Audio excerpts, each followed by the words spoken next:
Bonjour tout le monde. On va commencer cette session consacrée à l'asthme.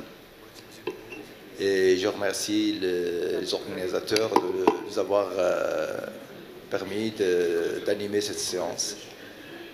Et donc, je vais commencer par la première présentation du professeur Marawi, qui est le pédiatre de l'asthme de l'enfant, actualité thérapeutique. Très bien. Merci, le professeur Dara. D'accord. Merci, Monsieur le Président. Je remercie l'AFMAPAT, Dr Tpaï, et tout son staff pour l'organisation de cette journée. Voilà, j'ai aucun conflit d'intérêt. Alors, j'ai choisi pour ce topo de parler des recommandations de ces dernières 4 années, donc les recommandations britanniques, américaine, française, le GINA, et puis donc quelques éléments de réflexion sur ces recommandations qui demeurent toujours d'actualité dans notre pratique quotidienne. Alors, je commencerai par le guide britannique, donc c'est 214 pages. Donc, ils définissent le contrôle de l'asthme comme l'absence de symptômes diurnes, symptômes nocturnes, pas d'utilisation de bêta-2, et puis donc aucune utilisation de corticothérapie orale dans les 2 années. Donc ça c'est le contrôle parfait. Alors là je suis en train de retourner. Alors quand est-ce que la corticothérapie inhalée est nécessaire? Elle demeure l'arme thérapeutique majeure. Si les besoins en bêta-2 deviennent importants, plus de 3 fois par semaine, s'il y a des symptômes plus de 3 fois par semaine, s'il y a un réveil nocturne ou s'il y a une cure de corticothérapie dans les 2 années. Alors voilà les doses de corticothérapie inhalée. Donc, par exemple, pour du propionate de beclomethasone, on est à 200 gamma de gamma, c'est une dose très faible. 800, c'est une dose qu'on appelle médiane. Donc pour la fluticasone, 200 gamma reste une dose qui est moyenne.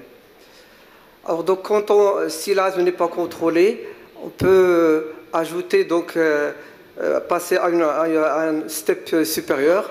Donc on peut ajouter les LABA avant d'envisager l'augmentation de la corticothérapie inhalée. Il y a quelques années, il y avait toute une discussion entre augmenter la corticothérapie inhalée versus ajouter les LABA.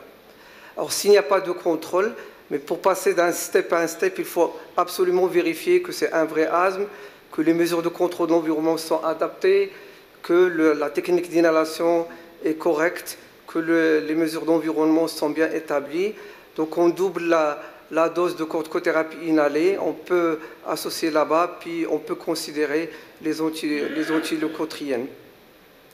Voilà, si l'asthme demeure non contrôlé, on peut augmenter la dose de corticothérapie inhalée, et puis donc on peut envisager les biothérapies par la suite.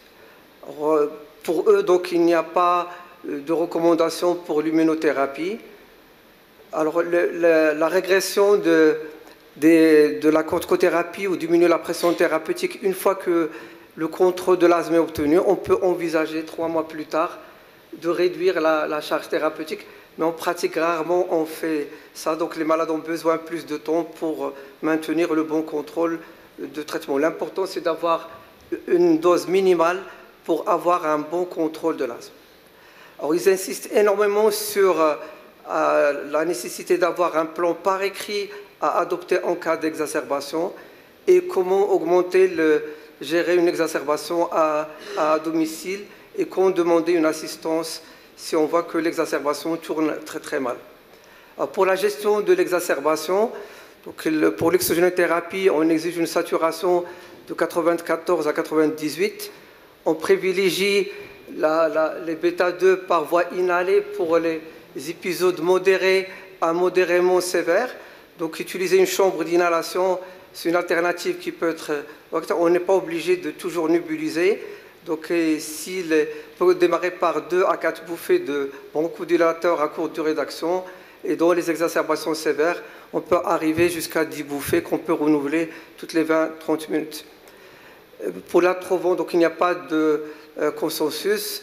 Et puis donc le magnésium, le sulfate de magnésium peut être utilisé dans les exacerbations très sévères. Toutefois, il n'y a pas de recommandation précise.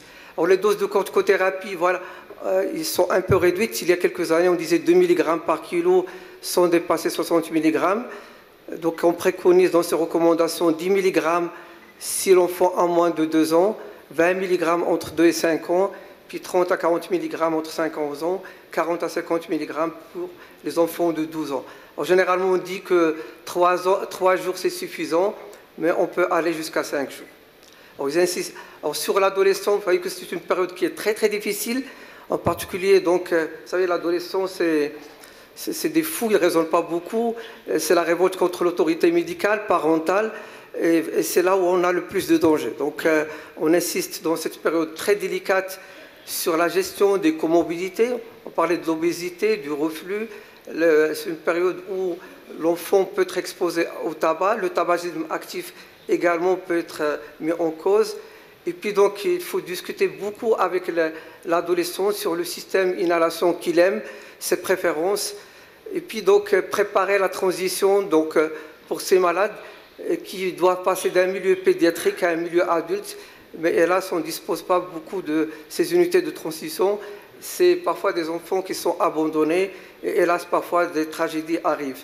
Donc on insiste également énormément sur l'éducation thérapeutique et sur la gestion de l'exacerbation et l'adhérence qui est très très faible à cet âge. Voilà donc, pour résumer, donc on commence par la corticothérapie ou un traitement à la demande, c'est besoin. Corticothérapie à très très faible dose, donc de dose pédiatrique. On peut envisager, donc, s'il n'y a pas de contrôle, de revoir, d'associer un LABA, éventuellement d'augmenter la corticothérapie inhalée. Et puis, donc, entre step et step, il faut toujours vérifier que la technique elle est adaptée, que le contrôle de l'environnement est adapté. Et il est très facile de passer d'un stade à un autre, mais l'asthme peut être équilibré avec de faibles doses de corticothérapie inhalée.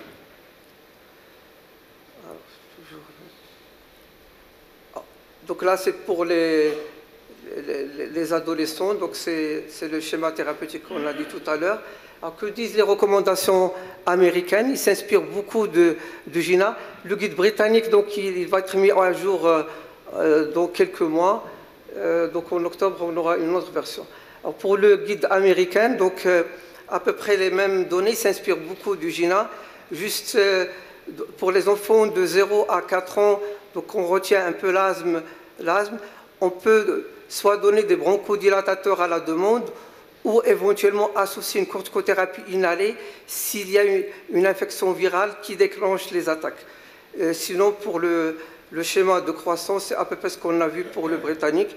Il y a d'autres alternatives comme les antileucotriennes, mais toutes les recommandations, on va voir tout à l'heure pour le GINA, insistent énormément sur les effets adverses des antileucotriennes. On parlait tout à l'heure de somnolence, des effets adverses de l'enurésie. Il y a même des suicides qui ont été rapportés sous antileucotriennes.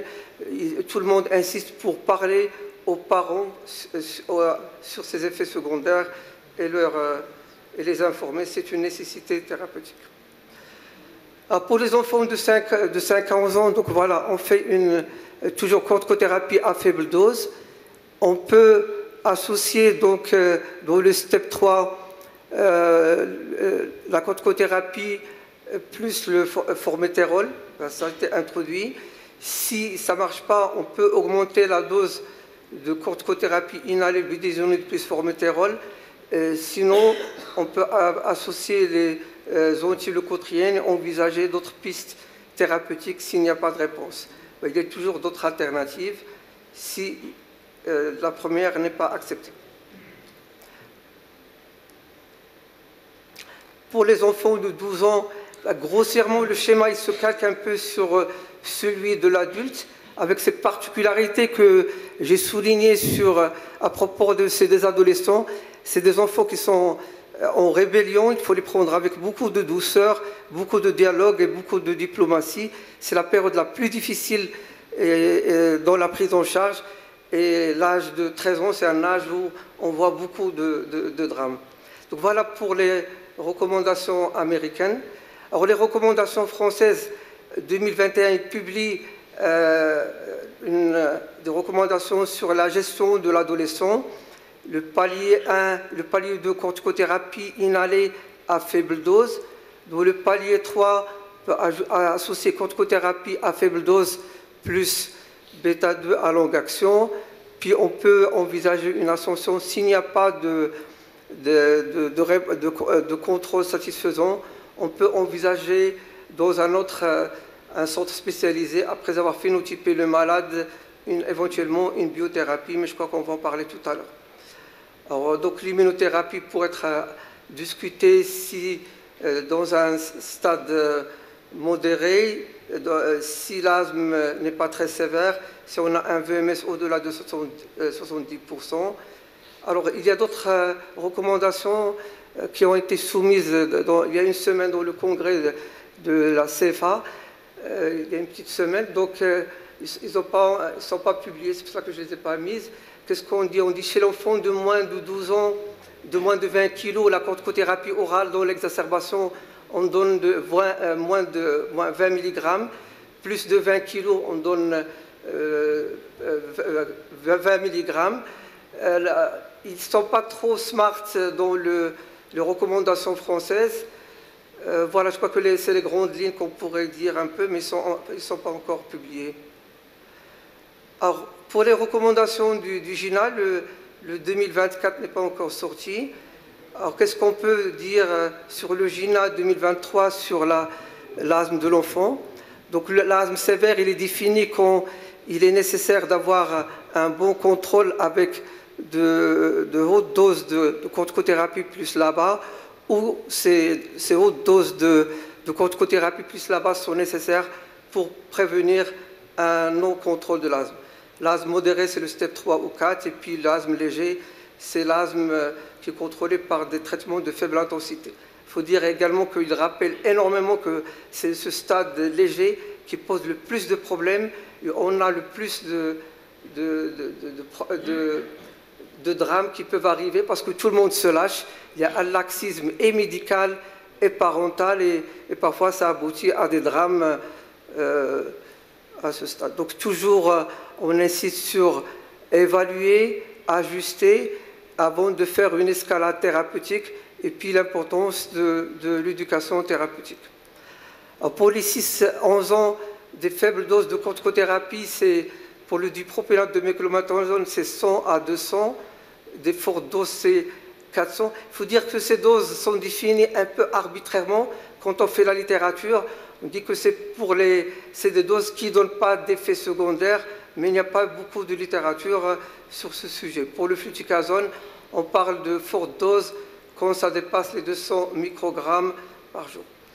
Pour le GINA, voilà, donc faible dose de corticothérapie inhalée, puis chaque fois que les bêta-2 sont prises, on est obligé d'associer avec la corticothérapie inhalée. Alors les recommandations françaises qui ont été soumises, qui ne sont pas publiées, n'adoptent pas cette tactique d'associer les bêta-2 à la corticothérapie inhalée. Après, si ce n'est pas contrôlé ou si le besoin devient énorme en bêta-2, corticothérapie à faible dose, on peut passer à la corticothérapie inhalée plus LABA, ou dans ce stade, on peut faire intervenir la stratégie MART avec budesonide, formoterol, mais à des doses très très faibles. Et puis donc si le contrôle n'est pas obtenu, on peut doubler la dose de corticothérapie inhalée et puis passer aux biothérapies. Voilà donc les doses très faibles de corticothérapie inhalée, donc 100 à 200 gamma, les doses fer c'est au-delà de 400 gamma.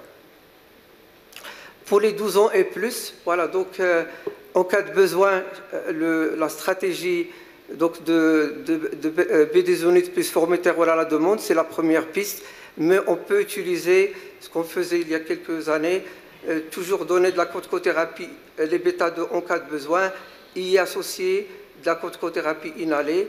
Si ça ne marche pas, donc on peut doubler la dose de corticothérapie inhalée, associer des antileucotriènes ou envisager dans les stades très sévères une biothérapie, mais ça relève d'un service spécialisé. Donc toujours évaluer, ajuster, éduquer. Donc le diagnostic chez les enfants de moins de 5 ans, le GINA insiste énormément sur la prise en charge du diagnostic. C'est une étape où les diagnostics différentiels sont nombreux, les erreurs peuvent être commises, et tout ce qui siffle, on le rappelle, l'adage, tout ce qui siffle n'est pas asthme. Il faut s'entourer d'un maximum de précautions avant de retenir un diagnostic d'asthme chez l'enfant à cet âge, en particulier chez le nourrisson.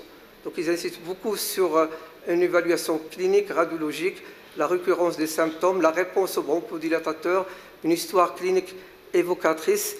Et puis donc, si les épisodes sont nombreux, on peut envisager de traiter les épisodes par une corticothérapie inhalée ou un traitement à la demande. Mais une fois que les épisodes deviennent très sévères, la corticothérapie inhalée devient incontournable. Alors, s'il n'y a pas de réponse au traitement, il faut revoir sa copie. Peut-être qu'on a pris la mauvaise piste. Et puis donc, revoir sa stratégie thérapeutique. Alors, plus l'enfant fait des manifestations sévères, plus il y a un terrain d'atopie, plus il est sensibilisé, plus il y a une dermatite atopique, plus il y a une probabilité pour que l'histoire soit compatible à l'asthme. Donc voilà, il reste très très prudent à ce stade. Et puis donc, la stratégie thérapeutique consiste à démarrer par des doses très faibles de corticothérapie inhalée, très faibles, doubler la dose si c'est nécessaire, et si ça ne marche pas, envisager donc une évaluation dans un service spécialisé. Ils insistent énormément sur les recommandations de la FDA sur les effets adverses des antileucotriennes, somnolence, effets secondaires, troubles de l'attention à cet âge, c'est bien documenté. Alors, j'ai toujours des problèmes. Alors pour la désescalade thérapeutique, en pédiatrie, on essaie toujours de chercher la dose minimale efficace. Bon, pour faire simple, un peu, donc on fait l'inverse de ce qu'on a fait lors de l'ascension. Donc si par exemple on est dans un step 4, on peut envisager une réduction de l'association immunocorticothérapie plus LABA par 50%. Il y a quelques années, donc, on envisageait de réduire la corticothérapie inhalée par 50%. Il faut dire que maintenant, c'est démontré qu'il est préférable de garder une association à faible dose. Si l'enfant il est à des doses médianes d'association bédésonide formoterol, on peut réduire de moitié, passer un palier inférieur. S'il est à des doses élevées de corticothérapie inhalée, on réduit de 50%. Et puis donc, si on est à un step à une dose de corticothérapie par des doses faibles, médianes de corticothérapie ou des doses élevées de corticothérapie inhalée, on pourrait envisager la réduction de 50%. On peut garder l'enfant avec une dose matinée ou une dose le soir. Il n'y a pas de différence selon les études. L'important, c'est que le traitement soit bien administré et très bien délivré. Et donc, on insiste sur, c'est toujours choisir le bon système d'inhalation, toujours évaluer, corriger et vraiment confirmer, corriger. Je dis que l'asthme sévère chez l'enfant, avec une pratique qui a duré un peu de temps, il existe peu chez l'enfant. Les premières causes de l'asthme sévère chez l'enfant, comme le disait un de nos patrons, c'est la mauvaise technique d'inhalation. La deuxième cause de l'asthme sévère, c'est la mauvaise technique d'inhalation.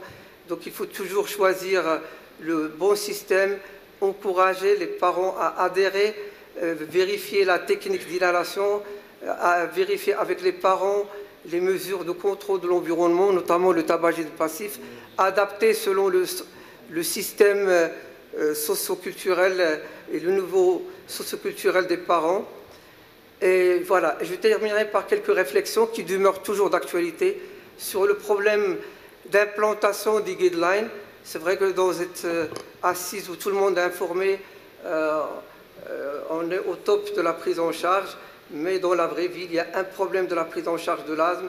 On vit le problème de sous-diagnostic, de sous-traitement, de surtraitement. Ça demeure une grande cause d'hospitalisation.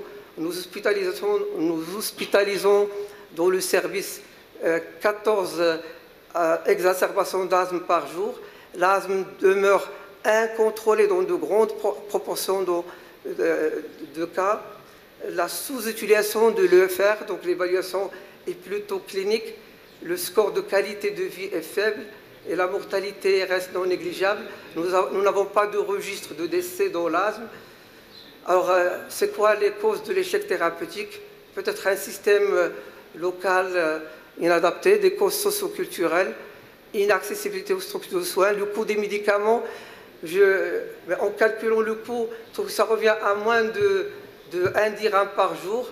La couverture sociale est certes en train de s'améliorer, mais pas pour tout le monde. Une formation de base insuffisante ou mise à jour. Et pour nos décideurs, ce n'est pas un grand problème encore, même si c'est un problème de santé publique, ce n'est pas une grande priorité. Il y a les vaccinations, le VIH, la tuberculose. Alors les causes socio-culturelles, on a encore une faible adhérence. Pour les malades ont des difficultés pour intégrer que l'asthme c'est une maladie chronique. Ils ne consultent que quand ils font l'exacerbation. La sous-évaluation de maladies, tant médicales que parentérales. On n'utilise pas l'exploration pour documenter la sensation de bien-être. La surutilisation de bronchodilatateurs. C'est pour ça que le GINA insiste beaucoup sur ce point. La spréophobie, la cortophobie, l'arrêt parental des médicaments. Dès que l'enfant bien, la maman arrête les médicaments. L'éviction de l'activité sportive, hélas préconisée parfois par certains médecins. L'automédication, parfois on s'approvisionne auprès des pharmaciens qui font d'énormes efforts, mais parfois il y a des problèmes. Le recours à des médecines alternatives, et ça continue dans notre contexte, toujours d'actualité.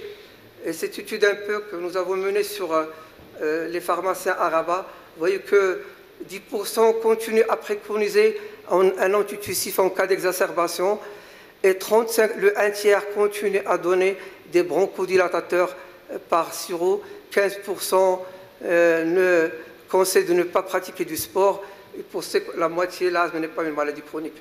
Donc, on a encore une grande crise d'asthme au Maroc. Il y a une escalade thérapeutique qui se fait trop rapidement, les mauvaises techniques d'inhalation, l'irrégularité des consultations et l'arrêt des traitements de fond dès que l'enfant va bien. Alors la mauvaise technique d'inhalation, je crois que j'ai insisté, c'est la première cause d'hospitalisation. On prescrit ce travail qui a été fait chez des malades pour qui le système a été donné, les explications ont été fournies et pourtant 3 mois plus tard, 50% ont oublié la technique d'inhalation. Donc voilà, on fait des escalades thérapeutiques alors qu'on n'a pas vérifié la technique d'inhalation. L'asthme peut être contrôlé par de faibles doses de corticothérapie inhalée. Elle demeure certes l'arme thérapeutique majeure. Cherchez toujours la dose minimale efficace. Et je dis que l'éducation thérapeutique est une nécessité thérapeutique. Ce n'est pas un cadeau, c'est une nécessité, c'est une obligation. Et je vais terminer par 3 cas. Ça, c'est l'école de l'asthme un peu. On fait des séances quotidiennes dans notre service. On fait des séances collectives, renforcées par des consultations individuelles. Et je terminerai par ces 3 observations. Une, donc, d'un petit enfant qui était sous traitement de fond. Il fait une exacerbation sévère. Il a admis en réanimation. Il nous l'adresse, elle est toujours hospitalisée dans le service. Alors, regardez, donc juste, on prend un flacon rouge et on met un bronchodilatateur. Heureusement que l'histoire, elle a été rescapée, intubée, mais elle a été rescapée. Regardez ces 2 histoires malheureuses. Ils s'appellent Morad et Khalid. On ne les verra plus. Et là, c'est des tragédies. Parce que, regardez, donc, c'est un enfant de 13 ans. C'est un âge que j'aime pas beaucoup. 13 ans, c'est un âge où tout peut arriver. Il est sous corticothérapie inhalée. C'était la veille d'une fête, c'était l'Eid al-Kbir. On ramène le mouton à la maison, tout le monde est content. Il fait une exacerbation très, très sévère. La maman ne savait pas. Qu'est-ce qu'elle fait? Elle prend un corticoïde inhalé, elle commence à délivrer. Ça ne marche pas. Elle décède à l'entrée de la réanimation. Et puis donc, l'autre observation, c'était d'un petit enfant donc, qui un jour donc, fait une exacerbation sévère. C'était un samedi soir. Il fait une exacerbation. Le papa connaissait bien l'exacerbation. La maman était seule, n'avait pas de corticothérapie orale. Il décède à l'entrée de l'hôpital. C'est la faute à qui? Je vous remercie.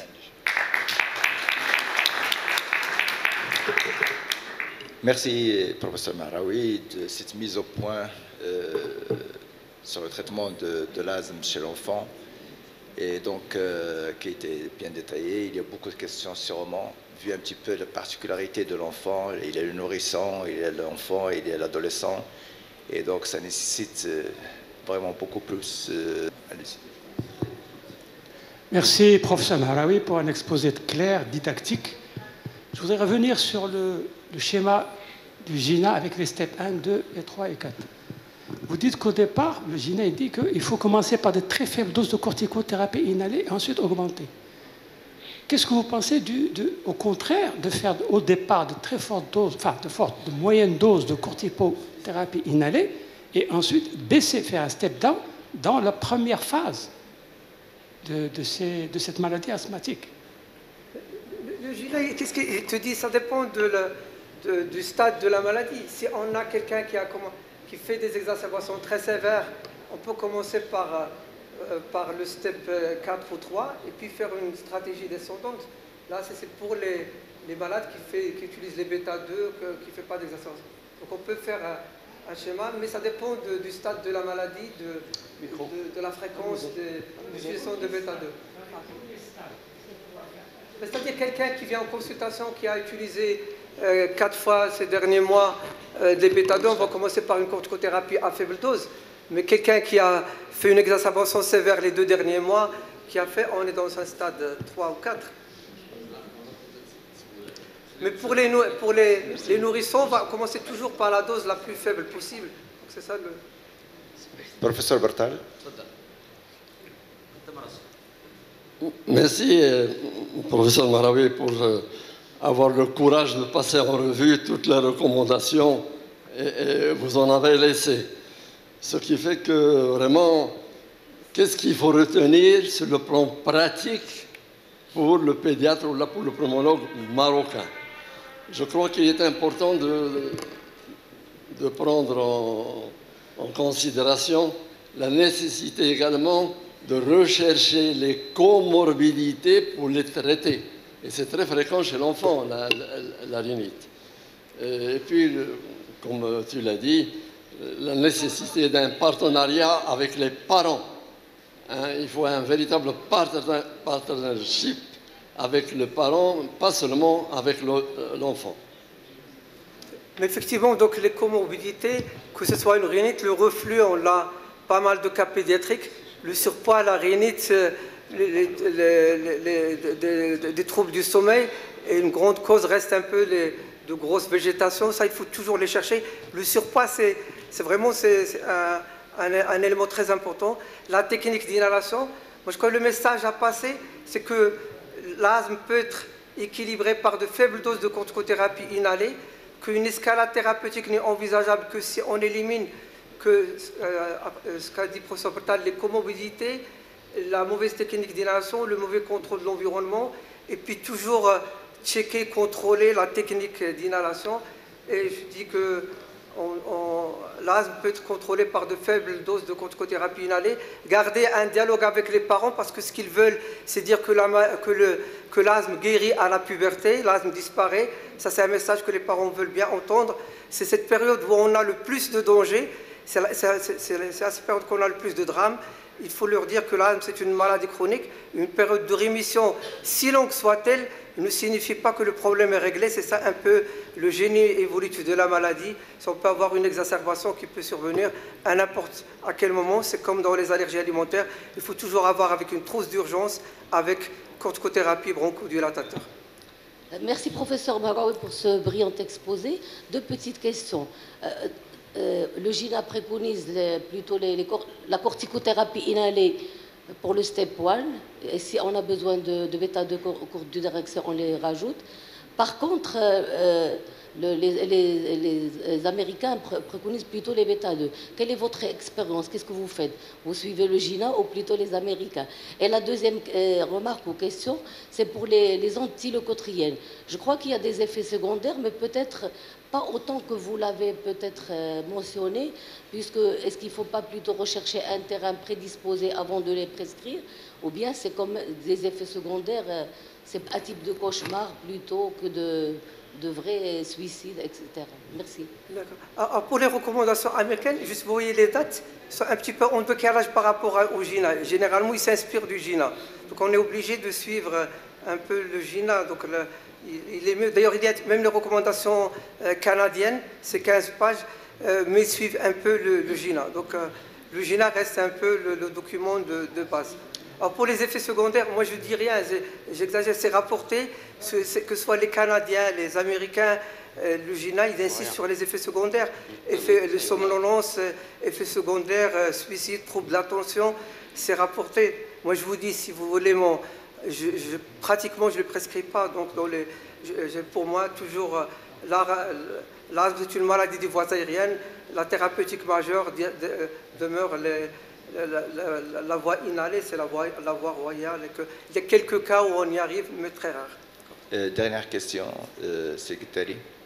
Oui, merci, Chafir. Tu sais que j'ai un problème avec les guidelines. Je pense que le bon sens et le bon praticien, il doit connaître la maladie, la clinique, graduer la sévérité et en fonction de l'arsenal thérapeutique, donc choisir ce qui est bon pour le malade. Les spécialités pharmaceutiques dont on dispose, ils n'ont pas changé depuis 15 ans. Les formes galéniques non plus. C'est seulement l'art de les utiliser qui est bon en fonction du malade, en fonction de sa pathologie, de l'étiologie de l'asthme et du stade de la maladie.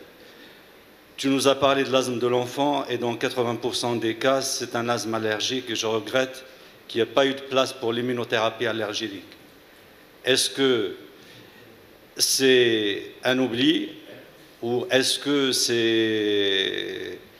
c'est pas dans la pratique du pédiatre de proposer l'immunothérapie allergénique qui est maintenant proposée même dans l'asthme sévère contrôlé? Les guidelines, c'est les recommandations. On est obligé de les suivre. C'est des synthèses de... On ne peut pas tout le monde faire ce que tout le monde... Chacun fait ce qu'il veut. Donc ces recommandations, ces grandes lignes, puis chacun il adapte selon les besoins, mais on est obligé d'avoir des lignes directrices. Les recommandations anglaises, ils ont mis qu'il y a quelques essais qui sont pour, mais ils ne l'ont pas recommandé. Les Américains, je l'ai dit, donc ils ont dit, peut-être vous êtes venus en retard, mais j'en ai parlé, donc à partir du stade quand l'asthme est modéré, ils le préconisent avec des conditions un peu particulières. Le GINA, il en parle, donc sur les 300 pages, il y a, je crois un paragraphe de 7 ou 8 lignes où ils disent qu'ils peuvent être proposés. Donc il y a une place pour l'ITA. Ils disent que les prochaines recommandations, ils vont se pencher plus sur ce sujet et peut-être qu'on aura plus de détails dans le prochain guidelines. Je ne dis pas qu'il n'y a pas de place, je dis que la place, c'est vrai que maintenant, il y a des études qui montrent que même dans l'asthme sévère, on peut les proposer. Il a sa place, où la mettre. Donc, moi, j'ai fait la synthèse de recommandations. Je n'ai pas essayé de mettre un peu, de donner un avis personnel. Merci, professeur Meraoui. On passe à la deuxième communication.